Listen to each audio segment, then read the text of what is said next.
अस्सलाम वालेकुम जी।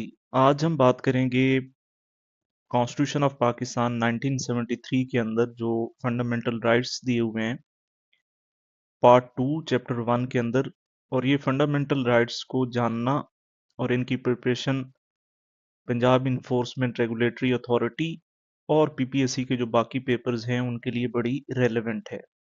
सो हम स्टार्ट करते हैं फंडामेंटल राइट्स को। हमारे पास जो आर्टिकल हैं कॉन्स्टिट्यूशन के, आर्टिकल 7 से लेकर 40 तक, ये फंडामेंटल राइट्स को और प्रिंसिपल्स ऑफ पॉलिसी को डील करते हैं। लेकिन जो आर्टिकल 7 है वो जस्ट स्टेट की डेफिनेशन प्रोवाइड करता है, और एक्चुअल जो फंडामेंटल राइट्स को चैप्टर डील करता है, रेलिवेंट आर्टिकल्स हैं वो 8 से 28 तक, और ऑनवर्ड्स जो हैं वो प्रिंसिपल्स ऑफ स्टेट पॉलिसी को करते हैं। But before going into the detail of fundamental rights, we must know what is constitution, what is law, what is policy. Constitution जो है that is considered as the supreme law of land, mother of all laws. किसी भी country के अंदर constitution बाकी तमाम rules and regulations, कवानीन और तमाम तरह की पॉलिसीज के ऊपर सुप्रीम लॉ कंसीडर किया जाता है। उसकी रोशनी के अंदर लॉ जो है an enactment of legislature in line with the constitution. Constitution को देखते हुए आपने कोई फर्दर लॉ बनाना है किसी भी तरह का, मसलन सीआरपीसी है आपका, सीपीसी के अंदर कुछ चेंजेस आपने करनी है या किसी भी तरह का आपने करना है इन्वायरमेंट के हवाले से, वो लॉ डील करेगा। और उस लॉ को देखते हुए आप पॉलिसी बनाते हैं, a set of rules and regulations as per law. यहाँ पर तीन टर्म्स को समझना बड़ा जरूरी है। पार्ट क्या होता है, चैप्टर क्या होता है और कॉन्स्टिट्यूशन क्या होता है। कॉन्स्टिट्यूशन के अंदर जो पार्ट्स हैं उससे मुराद एक हिस्सा है जो एक सब्जेक्ट को डील करता है। फॉर एग्जांपल फेडरल गवर्नमेंट के लिए एक है, प्रोविंशियल गवर्नमेंट के लिए एक होगा, प्रेसिडेंट के लिए एक होगा, इसी तरह से जो गवर्नर है उसके लिए एक पार्ट होगा। सो हर एक पार्ट जो है वो अलग अलग हिस्से को डील करता है। उस पार्ट के अंदर चैप्टर्स होते हैं, यानी एक चैप्टर एक को, दूसरा दूसरे चैप्टर को, दूसरा दूसरी जो है वो डिस्कशन लेकर आएगा। शेड्यूल क्या होता है, कॉन्स्टिट्यूशन के एंड के ऊपर एनेक्सचर की सूरत में ये दिए होते हैं। शेड्यूल के अंदर फर्दर एक्सप्लेनेशंस होती हैं, मसलन ओथ ऑफ प्रेसिडेंट क्या होगा या प्राइम मिनिस्टर क्या होगा, इसी तरह से मुख्तलिफ सजाओं की डिटेल क्या होगी। सो डिटेल्स जो हैं वो वजाहत के तौर पर साथ जो है अटैच कर दी जाती हैं। सो वो शेड्यूल में आएगा, जैसा कि फोर्थ शेड्यूल पनिशमेंट के हवाले से बड़ा फेमस है, आप सुनते हैं। उसके बाद हमारे पास इस पार्ट के अंदर दो चैप्टर्स हैं, चैप्टर 1 और चैप्टर 2। चैप्टर 1 जो है वो फंडामेंटल राइट्स को डील करता है, आर्टिकल 8 से लेकर 28 तक, और जो चैप्टर 2 है वो 29 से 40 प्रिंसिपल्स ऑफ पॉलिसी को डील करते हैं। अब आते हैं जी फंडामेंटल राइट्स क्या हैं हमारे पास। फंडामेंटल राइट्स कौन से होते हैं, those which are guaranteed by the constitution and which are enforceable and protected by the judiciary. Pakistan के अंदर जुडिशरी जो है वो इसको इन्फोर्स करवाने के लिए जिम्मेदार है। फंडामेंटल राइट्स हर एक कॉन्स्टिट्यूशन में पाए जाते हैं। इंडिया के कॉन्स्टिट्यूशन के अंदर, यूएसए के कॉन्स्टिट्यूशन के अंदर बिल ऑफ राइट्स आपने सुना होगा। Bill of rights, petition of rights, fundamental rights या just rights, these are the terms which are used for these kind of rights in different constitutions across the world. सबसे पहला जो हमारे पास यहाँ पर आर्टिकल है वो है article 8। Laws inconsistent with or in derogation of fundamental rights to be void. वो तमाम कवानीन जो कि फंडामेंटल राइट्स को वायलेट करते हैं या उनकी डेरोगेशन के अंदर बनाए जाएंगे, वो सारे के सारे क्या होंगे, वो इनवैलिड तस्वर किए जाएंगे। ना तो आप ये जो राइट्स हैं, you can not take away, you can not abridge, you can not suspend. अगर कोई ऐसा करता भी है तो वो अनकॉन्स्टिट्यूशनल एक स्टेप है। हाँ, इसमें एक एक्सेप्शन है, जैसे लॉ के अंदर जनरल रूल एक होता है, एक एक्सेप्शन होती है। वो ये है कि आर्म्ड फोर्सेस और पुलिस उसको वो जो रेगुलेट करने के लिए, अगर उनके लिए एक जैसे पुलिस ऑर्डर है पाकिस्तान के अंदर 2002 का मुशर्रफ का, या आर्मी के लिए आप कुछ बनाते हैं, आर्मी कोर्ट्स आपने बनाई थी अमेंडमेंट के जरिए 2 साल के लिए, तो वो एक अलग मैटर है। लेकिन अदरवाइज आप कोई भी ऐसा कानून नहीं बनाएंगे जो कि उसके राइट्स को वायलेट करेगा। आपसे जब एमसीक्यूज पूछे जाएंगे तो वो इसी तरह से कोई ना कोई आर्टिकल पूछा जाएगा और ये पूछा जाएगा कि इस आर्टिकल में कौन सी बात की गई है। आर्टिकल 9 क्या कहता है? आर्टिकल 9 जो है वो सिक्योरिटी ऑफ पर्सन को डील करता है। No person shall be deprived of life or liberty saved in accordance with the law.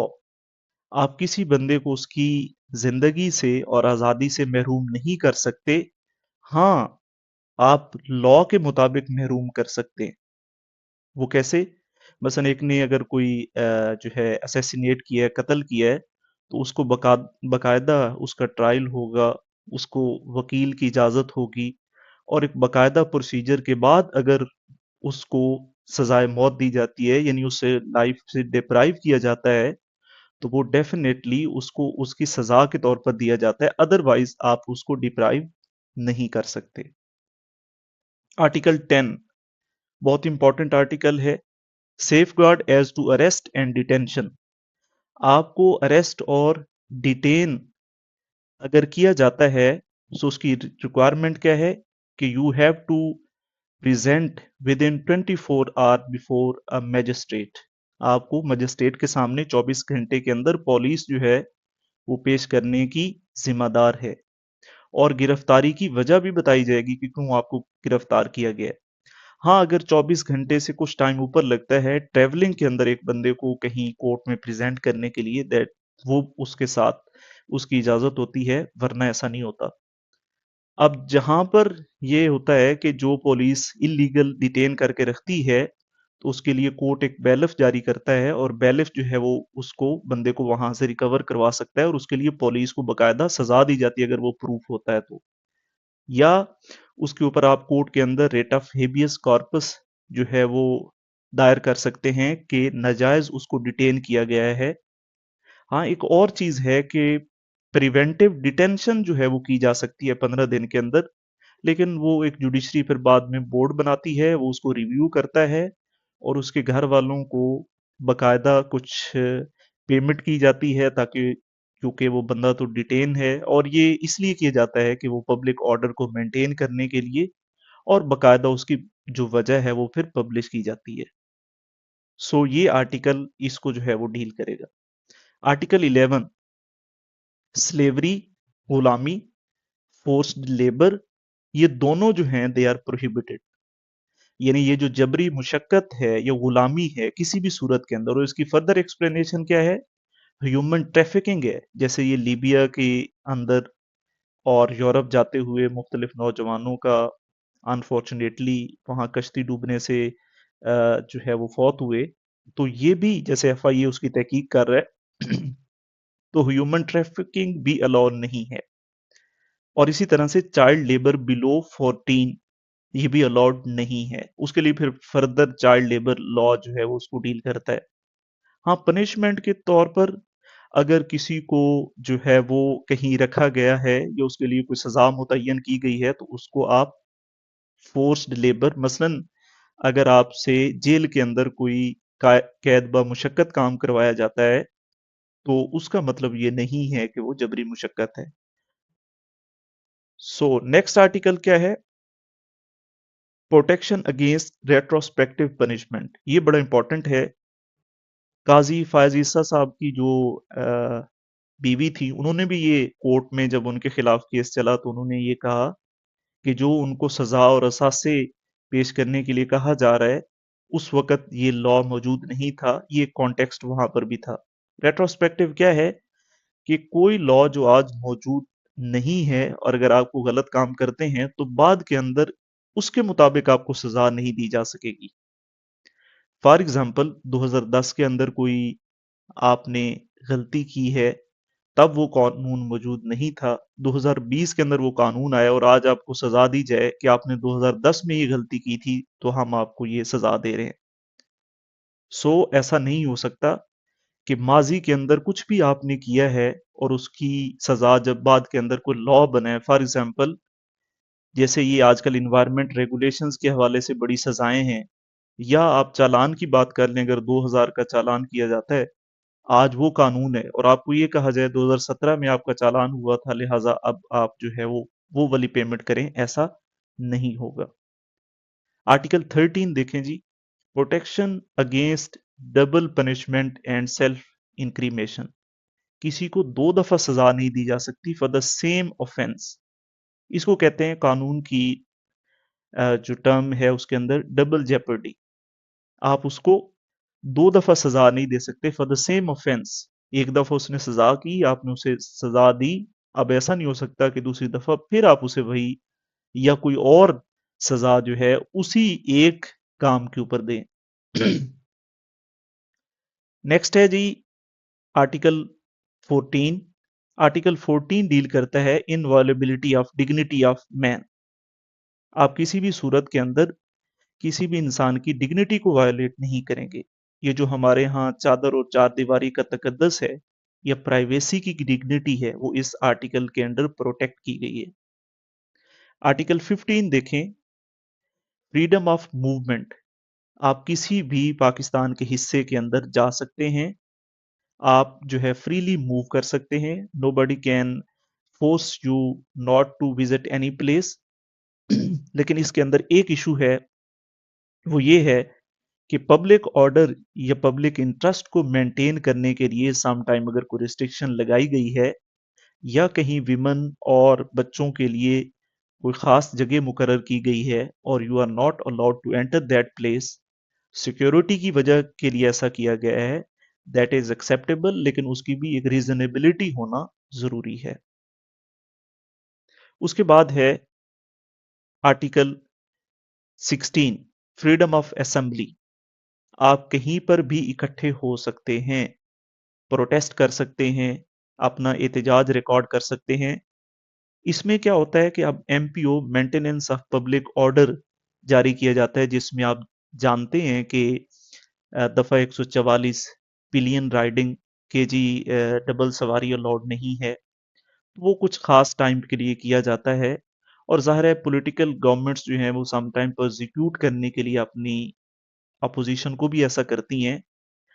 लेकिन इसके अलावा आप कहीं पर भी इकट्ठा होना, असेंबल होना आपका एक कॉन्स्टिट्यूशनल फंडामेंटल राइट है। फ्रीडम ऑफ एसोसिएशन, कोई भी आप एसोसिएशन बना सकते हैं, यूनियन बना सकते हैं जो आपकी इंटरेस्ट को प्रोटेक्ट करे। फॉर एग्जांपल लॉयर्स की, टीचर्स की, मजदूरों की यूनियंस, एसोसिएशंस हो सकती हैं। उसमें पॉलिटिकल पार्टीज भी सी के तहत रजिस्टर्ड की जाती हैं। लेकिन पॉलिटिकल पार्टीज के लिए दो शराइत हैं, ये एमसीक्यूज के अंदर आपको बहुत चीजें काम आएगी। वो ये हैं कि you are liable to show the funded sources, आपकी पॉलिटिकल पार्टी के सोर्सेज क्या हैं, और नंबर टू, आपको इंट्रा पार्टी इलेक्शंस करवाने होंगे। आपको पता है पाकिस्तान तहरीक इंसाफ के ऊपर फंडिंग के हवाले के ऊपर एक केस चलता रहा है। और दूसरा, इंट्रा पार्टी इलेक्शंस आपको पता ही है, हमारे यहाँ हर एक पॉलिटिकल पार्टी अपने सरबराह को उसी तरह से मुकर्रर कर लेते हैं जैसे कि वो ऑलरेडी होता है। लेकिन बहरहाल आपको कॉन्स्टिट्यूशन जो है वो ये इजाज़त देता है कि आप फ्रीडम ऑफ एसोसिएशन, कोई भी बंदा पॉलिटिकल पार्टी बना सकता है, कोई भी और यूनियन भी बनाई जा सकती है। नेक्स्ट आर्टिकल है जी फ्रीडम ऑफ ट्रेड, बिजनेस और प्रोफेशन। आप कोई भी तिजारत, कोई भी कारोबार कर सकते हैं, लेकिन इसमें दो शराइत हैं। अगर किसी प्रोफेशन के अंदर लाइसेंसिंग है तो आपको लाइसेंस लेना ज़रूरी होगा, जैसे जो है वो मेडिसन के लिए, फार्मेसी के लिए, डॉक्टर हजरात के लिए, इन्वायरमेंटल प्रोटेक्शन के मुख्तलिफ लाइसेंसेज हैं। और दूसरा है, अगर कोई पॉलिसी बनाई जाती है रेगुलेट करने के लिए गवर्नमेंट की तरफ से, तो उसके ऊपर अमल करना ज़रूरी होगा।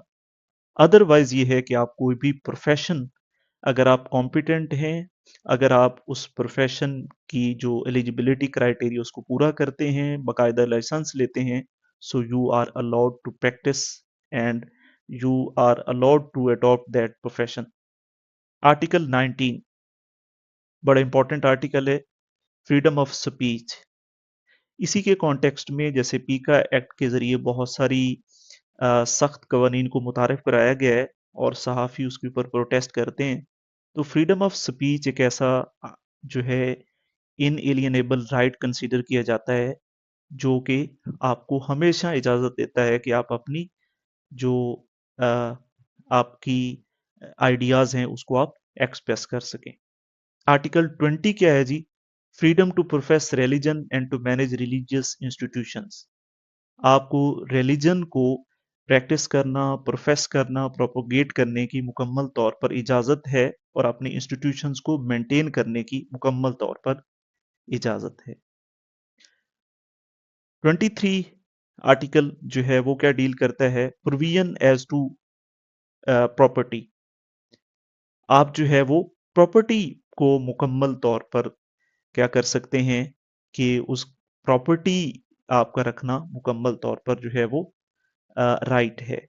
इसके अंदर 2 आर्टिकल्स और भी हैं। एक आर्टिकल 21 है, वो ये कहता है कि किसी भी इंडिविजुअल को किसी भी दूसरे रिलीजन के लिए फोर्स नहीं किया जाएगा, ना ही उसके ऊपर कोई टैक्सेस लगाए जाएंगे और ना ही उसे कोई खास तालीम हासिल करने के लिए कहा जाएगा। ये जो 23 है प्रोविजन एज टू प्रॉपर्टी, इसमें प्रॉपर्टी को एक्वायर करना, उसको होल्ड करना और उसको डिस्पोज करना, ये टोटल आपका राइट है। कोई भी आपसे ये राइट जो है वो वापस नहीं ले सकता। आर्टिकल 24 क्या कहता है? Protection of property rights. यानी आप क्या कर सकते हैं कि आपकी जो प्रॉपर्टी है उसको प्रोटेक्ट भी करना जरूरी है, लेकिन इसमें एक्सेप्शन क्या है कि जब गवर्नमेंट एक पब्लिक इंटरेस्ट के लिए कोई प्रॉपर्टी आपसे लेना चाहेगी तो वो लेने में हक बजाने पे है। मेट्रो के केस में देख लें, सीपैक के केस में देख लें, रोड्स को आप देख लें। सो ये तमाम की तमाम जब भी होगा, लेकिन उसके लिए वो गवर्नमेंट आपको पे करेगी।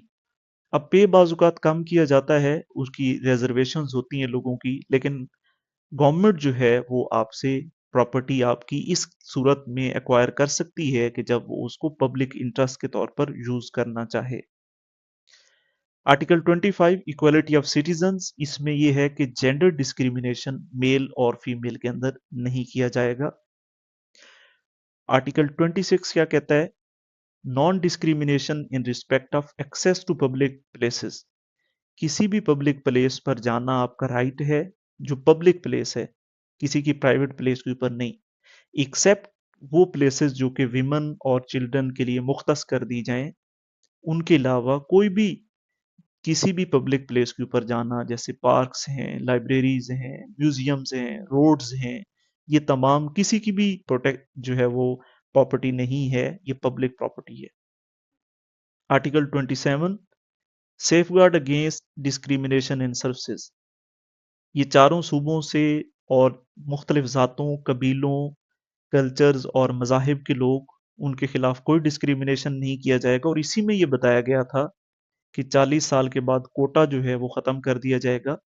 जैसा कि आप जानते हैं कि सीएसएस के अंदर बहुत सारे लोग पंजाब से रह जाते हैं, क्योंकि बाकी प्रोविंसेस का कोटा होता है, हालांकि मेरिट में वो उनसे नीचे होते हैं। तो इसके खिलाफ बहुत सारी रिजर्वेशंस हैं और ये एक बहुत बड़ी डिबेट है कि बाकी सूबों के राइट्स को प्रोटेक्ट कैसे किया जाए और जो मेरिट पर आते हैं उनको कैसे जो है वो कंपनसेट किया जाए। आर्टिकल 28 लास्ट आर्टिकल है, preservation of language, script and culture. National language को जो आर्टिकल डील करता है वो है आर्टिकल 251। ये अक्सर पीपीएससी के जो है वो पेपर्स में पूछा जाता है। उसको मद्देनजर रखते हुए आपको अपनी रीजनल लैंग्वेज, इसके अलावा भी कोई भी लैंग्वेज जैसे मेवाती है, गुजराती है और बहुत सारी ऐसी लैंग्वेजेस हैं जो उस तरह से पंजाबी, सिंधी, बलोची या पश्तो की तरह बड़ी लैंग्वेजेस नहीं है, लेकिन उनको फिर भी प्रोटेक्ट किया जा सकता है, उनके स्क्रिप्ट को, कल्चर को प्रोवाइडेड दैट कि आप नेशनल लैंग्वेज के खिलाफ कोई ऐसा काम नहीं कर रहे। ये 4 आर्टिकल्स एक्सेप्शंस हैं जी, इस हवाले से कि इनको इनकी एलेबोरेशन ज़रूरी है। आर्टिकल 10A, ये जो आर्टिकल 10, 19 और 25A, ये तीनों आर्टिकल्स 18th अमेंडमेंट के ज़रिए जो 2010 में जरदारी की पीपल्स पार्टी के दौर में हुई थी, उसमें ऐड किए गए। 10A कहता है right to fair trial. Fair trial का एक बहुत बड़ा इशू है, इसके ऊपर एक पूरी डिबेट है, लेकिन उसको अपना कौंसल यानी वकील हायर करना, उसको अपनी सफाई पेश करना और कोर्ट के अंदर बाकायदा प्रेजेंट करने का मौका दिया जाए। 19A कहता है आर राइट टू इंफॉर्मेशन, जिसको कहते हैं RTI। ये आपका राइट है कि आप पब्लिक इंफॉर्मेशन हर एक इंस्टीट्यूशन से आप एक्सेस कर सकते हैं, किसी भी इंस्टीट्यूशन की कारकर्दगी के ऊपर, उसकी पूरी की पूरी रिक्रूटमेंट के ऊपर हर तरह से ले सकते हैं। हमारे यहाँ एक बाकायदा ऑफिसर, इंफॉर्मेशन ऑफिसर मुकर्रर किया जाता है इदारों के अंदर कि वो इंफॉर्मेशन देगा।